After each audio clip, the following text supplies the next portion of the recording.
제118화 조조의 죽음 제1장. 그날 밤 이경, 조조는 드러누워 자는 것이 어쩐지 불안하여 안석에 기대어 앉아 있다가 그대로 잠이 들고 말았다. 갑자기 머리를 풀어헤치고 검은 옷을 걸친 사람이 눈앞에 나타났다. 그는 칼을 들고 면전으로 다가오더니 조조를 꾸짖었다. 나는 배나무의 신이다. 내가 건시절을 짓겠다는 것은 황제의 자리를 빼앗자는 속셈이 아니냐. 그 목적으로 내 신목을 배려하였느냐. 나는 내 수명이 다한 것을 알고 일부러 너를 죽이러 왔느니라. 크게 놀란 조조가 급히 외쳤다.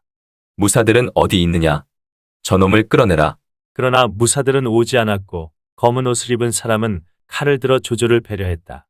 이에 조조는 외마디 소리를 크게 지르며 놀라 눈을 떴는데 꿈이었다. 안도의 숨을 내쉬었지만 그때부터 머리가 깨지는 것처럼 아파오기 시작했다. 참을 수가 없을 정도였다. 그래서 의원을 찾았다. 용하다는 의원들을 널리 구해 치료해 보았지만 두통은 낫지 않았다. 관원들이 모두 걱정에 잠겨 있을 때 화엄이 들어와서 아뢰었다. 대왕께서는 신의 화타를 아시는지요? 동호의 주태를 치료하였다는 사람 말인가? 그러하옵니다. 이름은 들었지만 솜씨가 어떤지는 모르겠구나. 화타의 자는 원아이고 대왕과 같은 배국초연 출신인데 세상에서 보기 드문 의술을 갖고 있사옵니다. 환자를 보면 약을 쓰기도 하고 침을 놓기도 하고 뜸을 뜨기도 하는데 아무튼 손만 쓰면 낫사옵니다.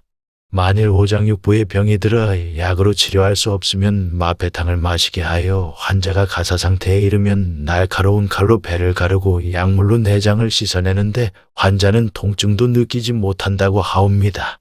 다 씻은 다음 실로 다시 꿰매고 그 위에 약을 바르는데 보통 한 달이나 20날이면 완쾌된다고 하옵니다. 그의 의술이 이처럼 신묘하나이다. 조조는 신음소리를 냈다. 화엄이 언급한 마패탕이란 삼을 주성분으로 하여 달인 한약의 일종으로 삶 속에 들어있는 메사돈 같은 마취 성분이 환자의 통증을 없애주었던 것으로 추정된다. 정사에는 이 마취약의 이름이 마비산으로 기록되어 있다. 화엄이 화타의 이야기를 계속했다. 하루는 화타가 길을 가다 어떤 사람의 신음소리를 듣고 이는 음식이 내려가지 않는 병이다 하고 다가가서 물어보니 과연 그랬다고 하옵니다. 이에 화타가 마늘즙 석대를 마시게 하였더니 길이가 2~3자쯤 되는 뱀을 토하고 나서 그 즉시 음식을 넘겼다고 하더이다. 광릉태수 진등은 가슴이 답답하고 얼굴이 붉어지며 음식을 먹지 못하게 되어 화타에게 치료를 받게 되었나이다. 이에 화타가 지어준 약을 마시고 벌레를 석대나 토해냈는데 모두 머리가 빨갛고 머리와 꼬리가 꿈틀거려 진등이 그 까닭을 물어보았더니 화타가 이르기를 이는 물고기를 날로 많이 먹어 생긴 독인데 오늘은 나았더라도 3년 뒤에 재발하면 고칠 수 없다고 하였다는데 과연 진등은 3년 뒤에 죽었사옵니다. 또 한 사람은 두 눈썹 사이에 혹이 하나 생겼는데 참을 수 없이 가려워 화타에게 보였더니 화타가 이르기를 속에 날아다니는 것이 있다고 하여 사람들은 모두 비웃었으나 화타가 칼로 쬐더니 과연 참새 한 마리가 날아가고 병은 금세 나았다고 하옵니다. 또 어떤 사람은 개에게 발가락을 물렸는데 살덩이가 2개 자라나더니 하나는 아프고 다른 하나는 근지러워 견딜 수가 없었다고 하옵니다. 화타가 이르기를 아픈 것은 속에 바늘이 10개 들어있기 때문이고 근지러운 것은 속에 흑백 바두갈이 2개 들어있기 때문이라 하였으나 사람들은 모두 믿지 아니하였는데 화타가 칼로 째보니 과연 그의 말 그대로였다고 하옵니다. 이 사람은 참으로 편작이나 창공 같은 명의로 지금 여기서 멀지 않은 금성에 살고 있는데 대왕께서는 어찌 그를 부르지 아니하시옵니까? 화엄이 언급한 편작은 전국시대의 명이다. 또 창공은 전한시대의 명이었던 창공 순우이를 가리키는데 정사에는 그들의 필적한다는 명의 화타가 체한 사람에게 마늘즙을 마시게 하여 고치고 광릉태수의 기생충을 썩되나 토하게 했다는 이야기는 실려있지만 이마에서 참새가 나오고 발가락에서 바늘과 바두갈이 나왔다는 황당한 이야기는 실려있지 않다. 아무튼 화엄의 이야기를 들은 조조는 즉시 화타를 불러오라고 사람을 보냈다. 이윽고 화타가 대궐로 들어오자 조조는 진맥을 하게 했다. 화타는 조조의 안색을 살피는 망진과 증세를 말로 물어보는 문진을 한 다음 조조의 팔을 잡고 신중하게 맥을 살폈다. 드디어 진찰을 끝낸 화타가 말했다. 대왕의 두통은 중풍 때문에 생긴 것이온데 병의 뿌리가 머릿속에 들어있어 풍기를 유발하는 가래를 배출시킬 수 없사옵니다. 당약이나 부질없이 드셔서는 치료할 수 없나이다. 제게 한 가지 방법이 있사온데 우선 마패탕을 드시옵소서. 그런 다음 날카로운 도끼로 머리통을 열고 풍기를 유발하는 진액을 꺼내면 병의 뿌리를 금세 제거할 수 있나이다. 이 말을 들은 조조는 경노했다. 내가 나를 죽일 작정이로구나. 아니옵니다. 대왕께서는 광공이 독화살을 맞아 오른쪽 팔을 다쳤다는 소문을 들으셨는지요? 제가 뼈를 긁어 독을 끄집어냈으나 광공은 조금도 두려워하는 기색이 없었사옵니다. 대왕께서는 이런 하찮은 병을 가지고 어찌 그리 의심이 많으신지요? 화타의 설명에 조조는 수긍하지 않았다. 팔이 아픈 것은 긁어내도 되겠지만 머리를 어찌 절개한단 말이냐. 내 놈이 필시 광공과 정이 두터워 이 기회에 복수하려는 것이렸다. 그리고는 좌우를 불러 명했다. 저놈을 잡아다 옥에 가두고 고문하여 진상을 밝혀내라. 그러자 옆에 있던 가우가 나섰다.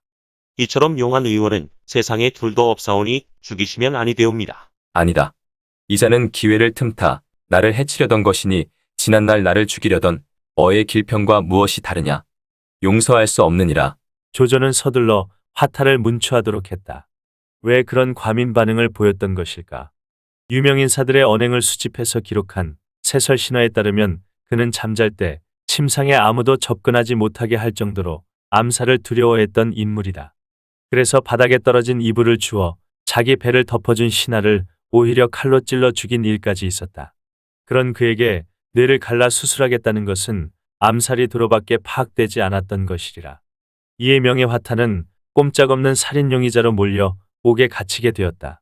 엄한 문추가 뒤따랐다. 날마다 불려나가 고문을 받고 돌아오는 화타를 남몰래 돌봐주는 옥졸이 하나 있었다. 성씨가 오씨였기 때문에 사람들은 그를 오아복이라 불렀다. 아복이란 옥졸 또는 간수란 뜻의 옛말인데 평소부터 화타를 존경해온 오아복은 날마다 술과 음식을 마련하여 화타에게 몰래 가져다 주었다. 이에 감동한 화타가 말했다. 나는 이제 죽을 것이요. 죽는 것은 한스럽지 않으나 아직 청랑서를 세상에 전하지 못한 것이 한스럽소이다. 궁의 후위에 따로 보답할 길이 없구려. 아닙니다. 내가 서신을 하나 써줄 터이니 궁은 우리 집으로 사람을 보내 그 청랑서를 가져오도록 하시오. 그 책을 궁에게 주어 내 의술을 이어나가게 하고 싶구려. 오아복은 대단히 기뻐했다. 제가 만일 그 책을 얻는다면 이 직업을 버리고 천하의 병자들을 치료하여 선생의 덕을 세상에 널리 전하겠습니다. 이에 화타는 편지를 써서 오아복에게 주었다. 오아복은 그 길로 금성에 있는 화타의 집을 찾아가서 그의 아내에게 남편의 편지를 보인 뒤 청랑서를 받아가지고 감옥으로 돌아왔다. 화타는 제대로 책을 가져왔는지 살펴보고 나서 오아복에게 그 책을 주었다. 오아복은 집에 돌아와 그 책을 얻은 기쁨을 아내에게 자랑했다. 여보, 이 책만 공부하면 나도 옥졸이 아닌 천하의 명의가 될 거요. 그 일이 있고 나서 열흘 뒤에 화타는 모진 고문에 못 이겨 결국 옥사하고 말았다. 오아복은 관을 사서 화타의 시신을 정성껏 염한 뒤에 장사지내 주었다. 그런 다음 옥졸직을 그만두고 청랑서를 공부하기 위해 집으로 돌아왔다. 한껏 부푼 꿈을 안고 집 안으로 들어서던 그는 깜짝 놀랐다. 아내가 아궁이 앞에서 그 책을 뜯어 불쏘시개로 쓰고 있는 것이 아닌가. 이게 무슨 짓이야? 오아복이 달려들어 얼른 뺏었지만 책은 이미 다 뜯겨나가고 한두 쪽만 남아있을 뿐이었다. 성난 오아복은 마구 욕질을 해댔다. 이 미친년아. 내가 무슨 짓을 한 줄 알아? 내 꿈을 불태운 거라고. 그러나 아내는 오히려 당당했다. 무슨 꿈? 명의가 되는 꿈? 그래, 나도 화타 선생처럼 되고 싶었다. 화타 선생이 명이라는 건 나도 들어서 아오. 하지만 당신이 설사 화타 선생처럼 신묘한 의술을 익힌다 한들 종국에는 감옥에 갇혀 죽고 말 건데 그런 공부는 해서 뭐하게요? 그래서 태워버렸소. 당신을 위해 그렇게 한 거라고요. 꿈을 쫓는 남자는 현실을 중시하는 여자의 강변에 할 말을 잃고 단지 한탄할 뿐이었다. 이렇게 하여 청랑서는 세상에 전해지지 않게 되었다.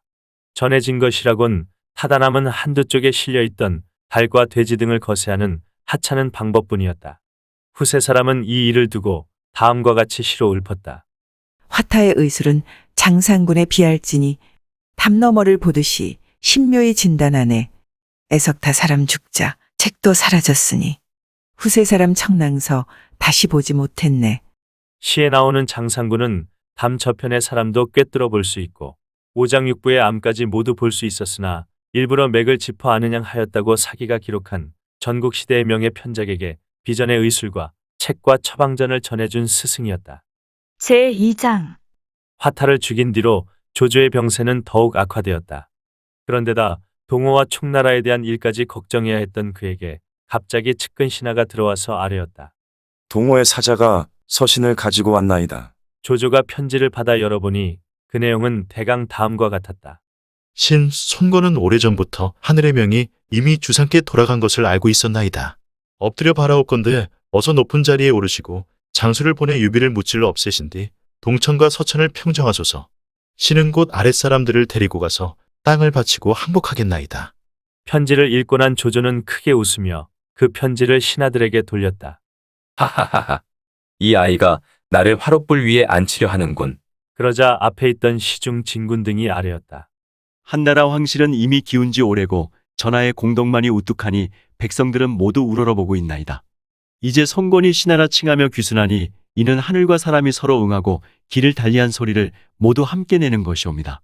하오니 전하께서는 하늘의 뜻에 순응하시고 사람들의 마음에 따라 조속히 높은 자리에 오르시는 것이 마땅하나이다. 조조가 웃으며 말했다. 내가 한나라를 섬겨온 것이 여러 해이건을 비록 백성들에게 미치는 공덕이 있었다 하더라도 내 지위가 이미 왕에 이르러 이름과 벼슬이 극에 달하였는데 어찌 감히 다시 다른 것을 바라겠느냐. 진실로 하늘의 명이 내게 있다면 나는 주나라 문왕처럼 되고 싶느니라. 아들 무왕이 은나라를 멸하고 주나라를 세울 수 있도록 터전을 닦으니가 바로 주나라 문왕이었다. 문왕처럼 위나라의 창업주로만 남기를 원한다는 조조의 말을 새기며 사마이는 당면한 문제를 환기했다. 지금 손권이 신하를 자칭하고 귀순하였사오니 주상께서는 관직을 봉하고 자귀를 내리시어 유비를 막으라는 영을 내리소서. 알겠노라. 조조는 곧 황제께 표문을 올려 손권을 표기장군 남창우에 봉하고 형주목을 겸하게 했다. 그리고 사자로 하여금 벼슬을 내리는 칙서를 가지고 동으로 가게 했다. 손권의 귀순으로 조조의 위험은 더욱 높아졌지만 병세는 갈수록 악화되었다. 하루는 밤에 꿈을 꾸었는데 3마리의 말이 한 구유에서 여물을 먹고 있었다. 날이 밝자 조조는 가오를 불러 물었다.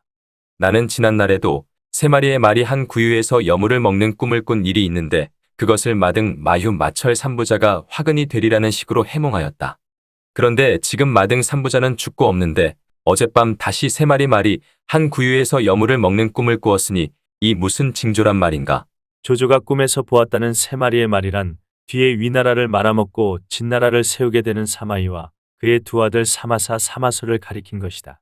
낮에 생각한 것이 밤의 꿈으로 나타난다는 주사야몽이란 말처럼 평소 사마이에 대한 깨름칙한 의구심이 꿈으로 나타난 것이지만 일금모사 가오도 거기까진 보지 못했다. 녹마는 길조입니다. 그 녹마가 조로 돌아온 것인데 주상께서는 무엇을 더 의심하시나이까? 고대 점술에서 말은 부와 권력의 상징으로 여기는 동물인데 녹에는 복이란 뜻이 있으므로 복을 가져오는 말, 곧 녹마는 당연히 길조가 된다. 그 녹마가 여물을 먹기 위해 구유, 조조로 돌아온 것이니 무엇을 더 의심하시느냐고 가후가 조조에게 반문한 것이었다. 일종의 말장난이지만 조조는 이 같은 가후의 해석을 듣고 더 이상 묻지는 않았으나 태자 조비에게만은 사마이는 남의 신하가 될 사람이 아닌즉 필시 내 집안일에 끼어들게다. 라는 주의를 주었던 것으로 진서에 기록되어 있다. 이 일을 두고 후세 사람은 다음과 같이 시로 읊었다. 말셋의 구유 하나 의심스런 일인데 스스로 지네 뿌리 심고도 모른 것은 조조의 부질없는 간홍책략 탓이니 조정한 사마사를 어찌 알았으리요. 그날 밤 조조는 침실에 누워 있었는데 삼경이 되자 머리가 어지럽고 눈앞이 캄캄해지는 것을 느꼈다. 이에 얼른 자리에서 일어나 안석에 몸을 기대어 엎드렸다 누웠다 하고 있는데 갑자기 대궐 안에서 비단 찢는 소리가 들렸다.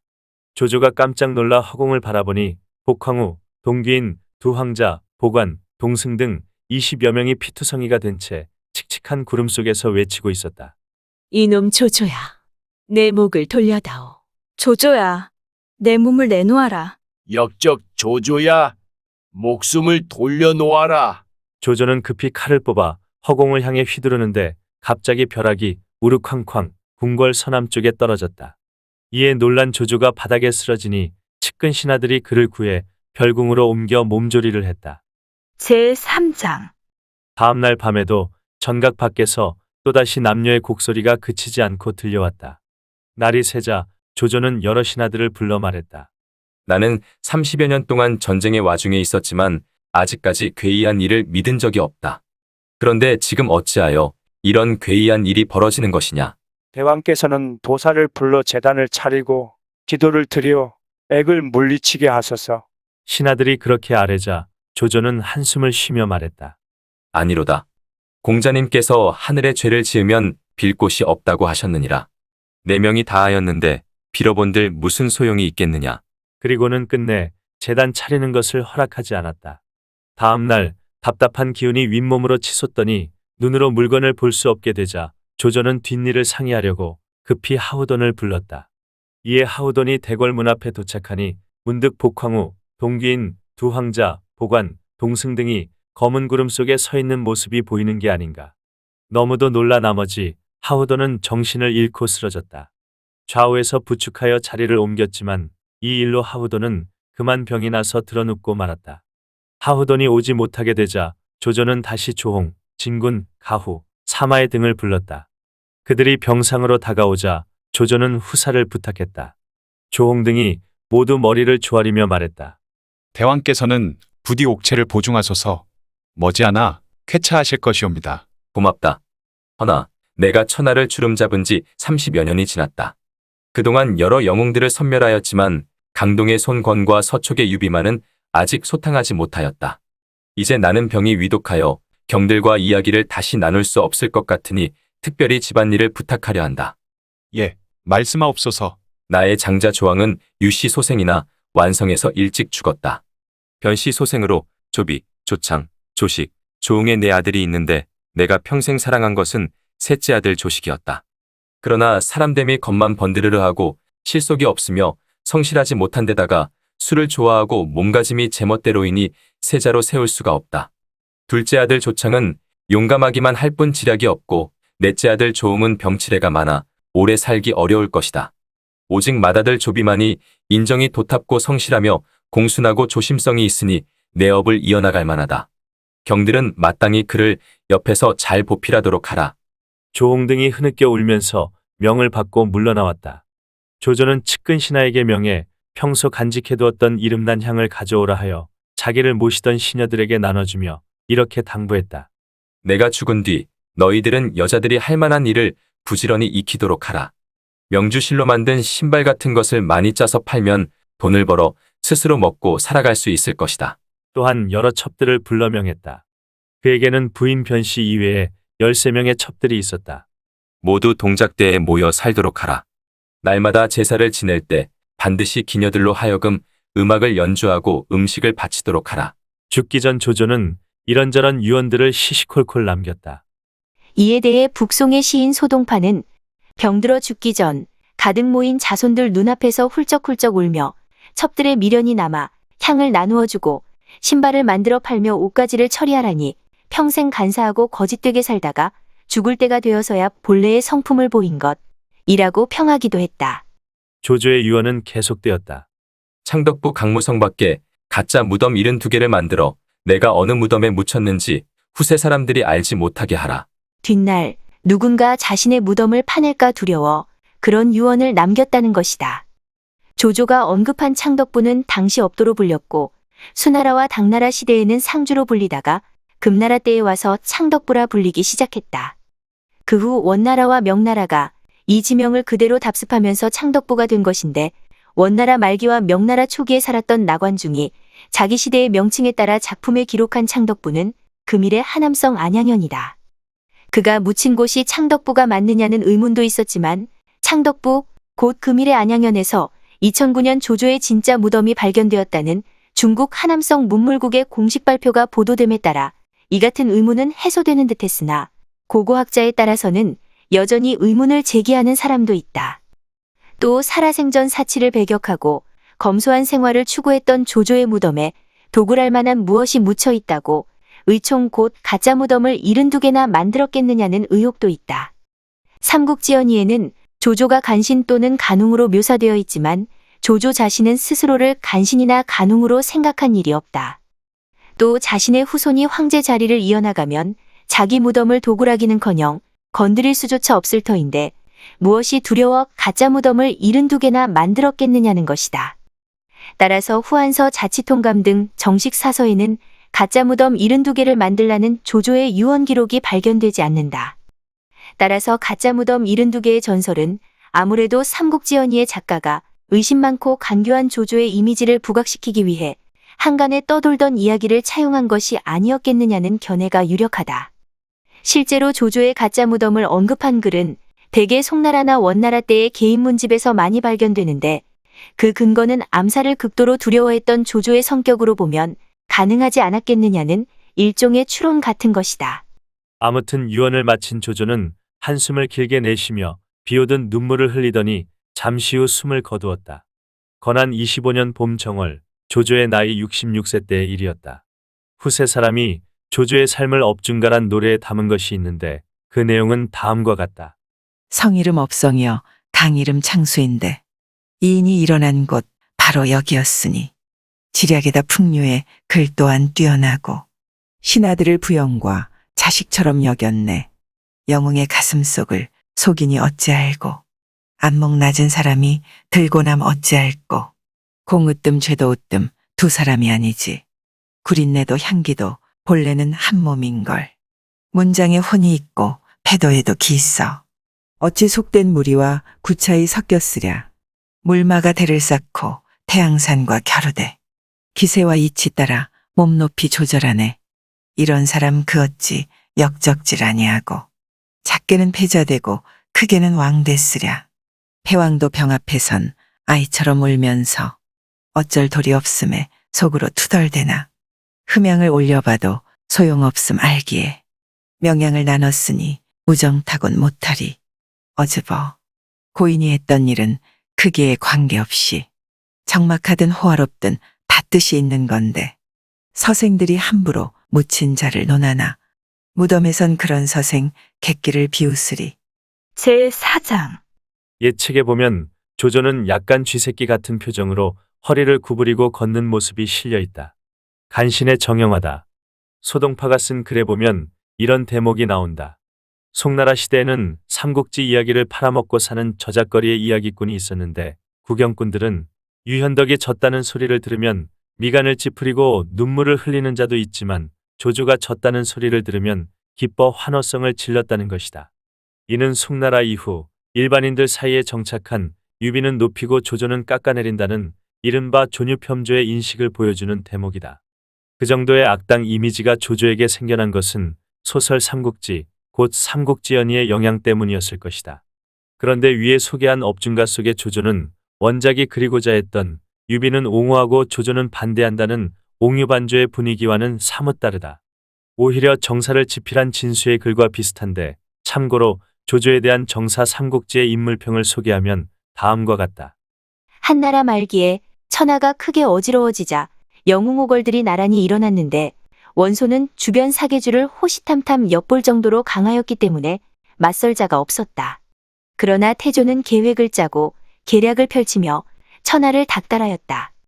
신불에 상항의 법과 가르침을 취하고 한신 100기의 용병수를 갖추었으며 재능에 따라 벼슬을 주되 각각 그릇에 맞게 쓰며 감정에 휘둘리지 아니하고 냉정한 계산에 맡기면서 옛 허물을 염두에 두지 아니하였다. 그리하여 마침내 능히 황제의 정무를 총괄하여 대업을 이루어내었던 것은 그의 밝은 지략이 가장 뛰어났기 때문이니 실로 비상한 인물이여 시대를 초월한 영걸이었다고 할 수 있다. 특히 안정적 군량 공급과 난민의 민생 안정을 위해 그가 실시한 둔전제는 훗날 삼국 통일의 발판이 되기도 한다. 삼국지연의의 주인공은 유비이지만 정사 삼국지의 주인공이 조조라는 점을 처음 지적한 이는 중국의 소설가 노신이었다. 조조는 지략, 관용, 임기응변의 순발력, 사람을 보는 눈 등 지도자로서의 장점이 많은 인물이었다. 무엇보다도 삭막한 전쟁의 와중에서도 시심을 잃지 않았다는 점을 지적해두고 싶다. 그래서 그의 정치엔 늘 발상의 신선함 같은 것이 엿보인다. 특히 전쟁을 치르고 나서 이를 시로 읊어 기억하고 반성하는 멋은 유비나 송건에게서는 도저히 찾아볼 수 없는 풍류다. 현대에 와서는 마오쩌둥이 그랬다. 그런 점 때문이었는지 한시에 매우 뛰어난 마오쩌둥은 조조를 자신과 동일시하면서 조조의 정치적 복권을 주장했다. 이에 힘입어 조조의 재평가 작업이 보다 활발해지게 된 것은 1950년대 이후이고 중국의 학교에서 조조가 악당이 아니라 유능한 정치가였다는 식으로 가르쳐지기 시작한 것도 그 무렵부터다. 바로 그 조조가 건한 25년에 죽었던 것이다. 문무백관들은 모두 애도하는 한편 사람을 보내 세자 조비, 얼릉후 조창, 임치후 조식, 소해후 조응에게 부음을 알렸다. 관원들은 염한 조조의 시신을 금으로 만든 관에 넣고 다시 은으로 만든 덧널에 담아 봉한 다음 밤낮을 가리지 않고 업성으로 향했다. 조비는 아버지가 돌아가셨다는 소식을 듣자 목 놓아 울면서 대소관원을 거느리고 성박 심리까지 나가 길에 엎드려 영구를 맞았다. 그리고 성 안으로 모셔들여 편전에 안치했다. 관료들이 상복을 입고 편전에 모여 곡을 하고 있는데 갑자기 한 사람이 앞으로 나서며 말했다. 세자께서는 애도를 멈추시고 먼저 대사부터 의논하셔야 합니다. 사람들이 보니 바로 중서자 사마부였다. 중서자란 세자의 교육을 담당하는 벼슬자리다. 사마이의 동생이기도 한 사마부가 말했다. 위왕께서 승하하시어 천하가 술렁이고 있습니다. 어서 다음 왕을 세워 민심을 안정시켜야 하거늘 어찌 슬피 울고만 계시는지요. 하지만 여러 신하들이 입을 모아 반박했다. 세자께서 왕위를 계승하시는 것이 마땅하기는 하나 아직 황제의 조서를 받지 못하였으니 어찌 급작스레 행할 수 있겠어. 그러자 병부상서 진교가 말했다. 대왕께서 밖에서 승하하셨다고 총애받던 아들을 사사로이 옹립한다면 피차간의 변고가 생겨 사직이 위태로워지게 되오이다. 그리고는 곧 칼을 빼서 자신의 도포 소매를 베더니 소리 높여 말했다. 오늘 즉시 왕위를 이으시도록 세자께 청합니다. 여러분 가운데 딴소리를 하는 분이 있으면 이 소매자락처럼 될 것이오. 문무백관들이 모두 겁을 먹고 있는데 어사대부 화엄이 말을 타고 허도에서 달려왔다는 전갈이 갑자기 들어왔다. 관원들이 모두 크게 놀랐다. 잠시 후 화엄이 들어오자 사람들이 입을 모아 물었다. 대신은 무슨 일로 오셨습니까? 그러자 화엄이 그들을 도리어 꾸짖듯이 되물었다. 지금 위왕이 승하하시어 천하가 술렁이고 있는데 어찌 세자께 왕위를 계승하시도록 청하지 아니하는 것이오. 예, 하지만 아직 조서가 오지 아니하여 그러고들 있었습니다. 그래서 왕후 변씨의 말씀을 받들어서라도 세자를 왕으로 세울 의논을 하던 중이었습니다. 그러자 화엄이 품속에서 조서를 꺼내들고 말했다. 내 이미 한나라 황제의 거처에서 조서를 받아가지고 왔소이다. 사람들이 모두 뛸 듯이 기뻐하며 축하했다.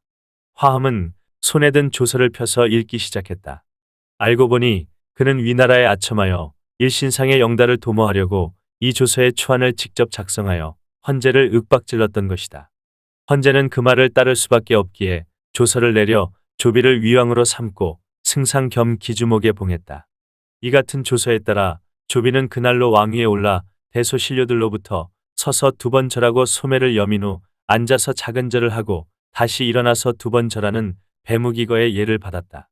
그 뒤 잔치를 베풀고 흥이 한창 무르익어가는데 갑자기 얼릉후 조창이 10만 대군을 거느리고 장안에서 왔다는 보고가 들어왔다.